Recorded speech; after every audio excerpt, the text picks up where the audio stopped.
4 reasons why planning for retirement is important. Una is, SSS is not enough. Recently, may nag-trending ako na video about pension and talagang maraming nag-comment na ang nare-receive nilang pension kada buwan ay nasa around 2,000 plus lang to 3,000. So pag tayo ay nag-retire, syempre, ida-downgrade natin ang ating lifestyle kung talagang kailangan natin pagkasyahin yung 5,000 to 10,000 per month. And then, pangalawa, inflation. Yung piso natin ngayon, next year, mas mababa na. Meron nga tayong sample dito na kung yung 20,000 worth na nabibili mo ngayon, after 18 years, considering 4% lang ang inflation yung 20,000, kailangan para makabili ka ng same na nabibili ng 20,000 ngayon, 40,000 na dapat ang meron ka in 18 years.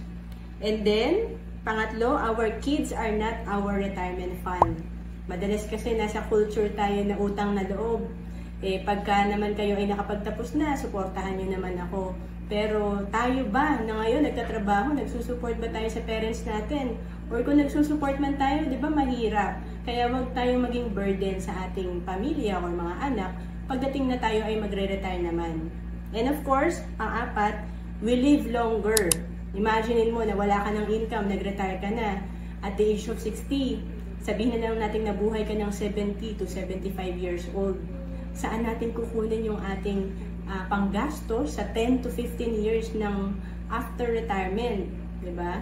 So, talagang magastos. And, kailangan mag-start tayo sa financial planning. Ngayon pa lang, dapat may ginagawa na tayo. To know more about savings and investment, message mo lang ako sa Facebook, Roan Celis Capistrano.